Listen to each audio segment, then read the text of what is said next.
안녕하세요. 선물하는 마음으로 책을 읽어드리는 화자입니다. 이번에 드릴 책 선물은 김유정의 단편소설 동백꽃입니다. 뛰어난 언어 감각을 가진 작가 김유정의 소설은 해학과 비애를 동시에 느끼게 하는 소위 요새말로 웃픈 이야기가 많습니다. 순박한 시골 소년을 나로 등장시켜 1인칭 주인공 시점으로 이야기를 이어가는데요. 농촌을 배경으로 한 사춘기 소년 소녀의 순박하고 오묘한 감정의 세계로 여러분을 초대합니다. 동백꽃. 오늘도 또 우리 수탈기 막 쫓기었다. 내가 점심을 먹고 나무를 하러 갈 양으로 나올 때이었다. 산으로 올라서려니까 등 뒤에서 푸드득 푸드득 하고 달개 횟소리가 야단이다. 깜짝 놀라서 고개를 돌려보니 아니나 다르랴 두 놈이 또 얼리었다. 점순내 수탈기, 덩저리 작은 우리 수탈을 함부로 해내는 것이다. 그것도 그냥 해내는 것이 아니라 푸드득 하고 면두를 쪼고 물러섰다가 좀 사이를 두고 푸드득 하고 모가지를 쪼았다.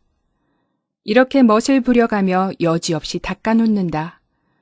그러면 이 못생긴 것은 쪼일 적마다 주둥이로 땅을 받으며 그 비명이 킥킥 할 뿐이다. 물론 미처 아물지도 않은 면두를 또 쪼이며 붉은 선혈은 뚝뚝 떨어진다. 이걸 가만히 내려다보자니 내 대강이가 터져서 피가 흐르는 것 같이 두 눈에서 불이 번쩍 난다. 대뜸 지게 막대기를 메고 달려들어 점순내 닭을 후려칠까 하다가 생각을 고쳐먹고 헛매질로 떼어만 놓았다. 이번에도 점순이가 쌈을 붙여놨을 것이다. 바짝바짝 내 기를 올리느라고 그랬음에 틀림없을 것이다. 고놈의 계집애가 요새로 들어서 왜 나를 못 먹겠다고 그렇게 아르릉거리는지 모른다. 나흘 전 감자것만 하더라도 나는 저에게 조금도 잘못한 것은 없다. 계집애가 나무를 캐러 가면 갔지 남 울타리 엮는데 생이질을 하는 것은 다 뭐냐? 그것도 발소리를 죽여가지고 등 뒤로 살며시 와서 예, 너 혼자만이라니? 하고 긴치 않는 수작을 하는 것이다. 어제까지도 저와 나는 이야기도 잘 않고 서로 만나도 본척만척하고 이렇게 점잖게 지내던 터이련만 오늘로 갑작스레 대견해졌으면 웬일인가. 항차 망하지만한 계집애가 남 일하는 놈 보고 그럼 혼자 하지 때로 하디? 내가 이렇게 내배앉는 소리를 하니까 너 일하기 좋니? 또는 한여름이나 되거든 하지 벌써 울타리를 하니? 잔소리를 두루 늘어놓다가 남이 들을까봐 손으로 입을 틀어막고는 그 속에서 깔깔댄다. 별로 우스울 것도 없는데 날씨가 풀리더니 이놈의 계집애가 미쳤나 하고 의심하였다. 게다가 조금 뒤에는 제 집게를 할금할금 돌아보더니 행주치마의 속으로 꼈던 바른 손을 뽑아서 나의 턱 밑으로 불쑥 내미는 것이다. 언제 구웠는지 더운 김이 획 끼치는 굵은 감자 3개가 손에 뿌듯이 쥐었다. 네 집엔 이거 없지? 하고 생색 있는 큰 소리를 하고는 제가 준 것을 남이 알면 큰일 날 테니 여기서 얼른 먹어버리란다. 그리고 또 하는 소리가 너 봄감자가 맛있단다? 난 감자 안 먹는다. 너나 먹어라. 나는 고개도 돌리지 않고 일하던 손으로 그 감자를 도로 어깨 너머로 쑥 밀어버렸다. 그랬더니 그래도 가는 기색이 없고 뿐만 아니라 새근새근하고 심상치 않게 숨소리가 점점 거칠어진다. 이건 또 뭐야 싶어서 그때야 비로소 돌아다 보니 나는 참으로 놀랐다. 우리가 이 동네에 들어온 것은 근 3년째 되어 오지만 여태껏 가무잡잡한 점순이의 얼굴이 이렇게까지 홍당무처럼 새빨개진 법이 없었다. 게다가 눈에 독을 올리고 한참 나를 요렇게 쏘아보더니 나중에는 눈물까지 어리는 것이 아니냐. 그리고 바구니를 다시 집어들더니 이를 꼭 악물고는 엎어질 듯 자빠질 듯 논뚝으로 휑하게 달아나는 것이다. 어쩌다 동리 어른이 너 얼른 시집 가야지 하고 웃으면 염려 마서유, 갈 때 되면 어련히 갈라고. 이렇게 천연덕스레 받는 점순이었다. 본시 부끄럼을 타는 계집도 아니거니와 또한 분하다고 눈에 눈물을 보일 얼병이도 아니다. 분하면 차라리 나의 등허리를 바구니로 한번 모질게 후려세리고 달아날지언정. 그런데 고약한 그 꼴을 하고 가더니 그 뒤로 나를 보면 잡아먹으려 기를 복복 쓰는 것이다. 서로 주는 감자를 안 받아 먹는 것이 실례라 하면 주면 그냥 주었지 느 집엔 이거 없지는 다 뭐냐? 그러잖아도 저희는 마름이고 우리는 그 손에서 배제를 얻어 땅을 부침으로 일상 굽실거린다. 우리가 이 마을에 처음 들어와 집이 없어서 곤란으로 지낼 때 집터를 빌리고 그 위에 집을 또 짓도록 마련해 준 것도 점순네의 호의였다. 그리고 우리 어머니 아버지도 농사 때 양식이 딸리면 점순이네한테 가서 부지런히 구워다 먹으면서 인품 그런 집은 다시 없으리라고 침이 마르도록 칭찬하곤 하는 것이다. 그러면서도 17씩이나 된 것들이 수근수근하고 붙어 다니면 동네의 소문이 사납다고 주의를 시켜준 것도 또 어머니였다. 왜냐하면 내가 점순이하고 일을 저질렀다가는 점순네가 노할 것이고 그러면 우리는 땅도 떨어지고 집도 내쫓기고 하지 않으면 안 되는 까닭이었다. 그런데 이놈의 계집애가 까닭없이 기를 복복 쓰며 나를 말려 죽이려고 드는 것이다. 눈물을 흘리고 간 다음날 저녁 나절이었다. 나무를 한 짐 잔뜩 지고 산을 내려오려니까 어디서 닭이 죽는 소리를 친다. 이거 네 집에서 닭을 잡나? 하고 점순네 울 뒤로 돌아오다가 나는 고만 두 눈이 동그랬다. 점순이가 저희 집 봉당에 홀로 걸터 앉았는데 이게 치마 앞에다 우리 씨암탉을 꼭 붙들어 놓고는 이놈의 씨닭 죽어라, 죽어라! 요렇게 안팡스레 패주는 것이 아닌가?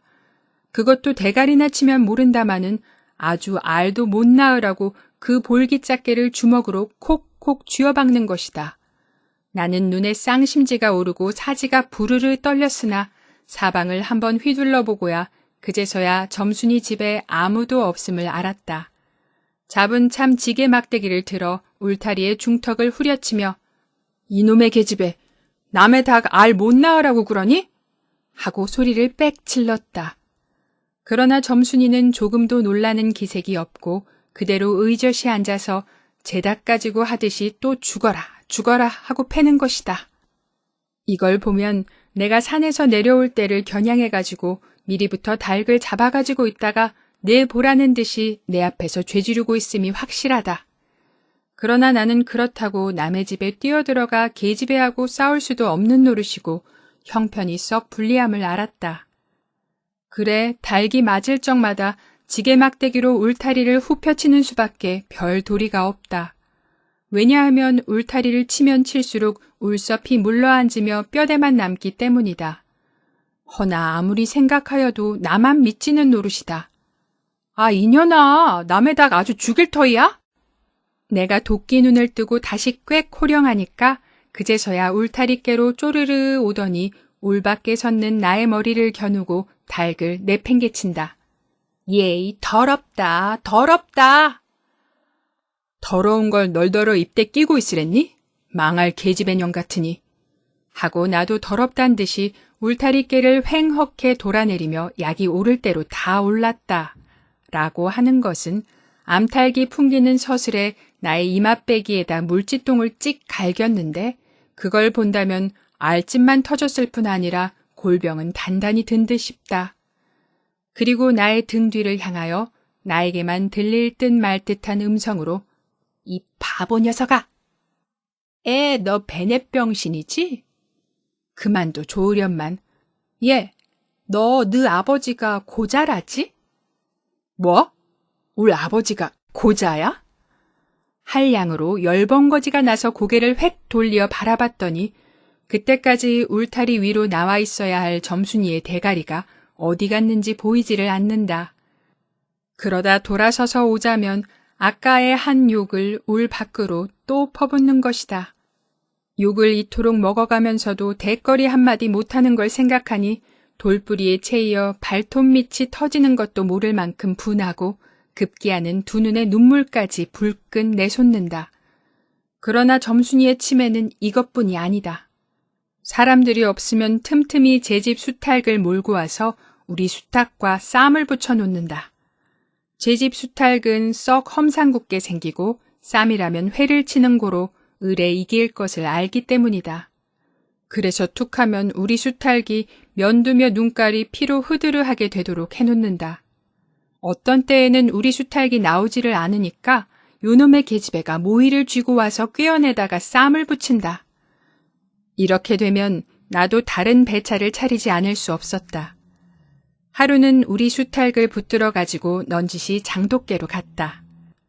쌈닭에게 고추장을 먹이면 병든 황소가 살모사를 먹고 용을 쓰는 것처럼 기운이 뻗친다 한다.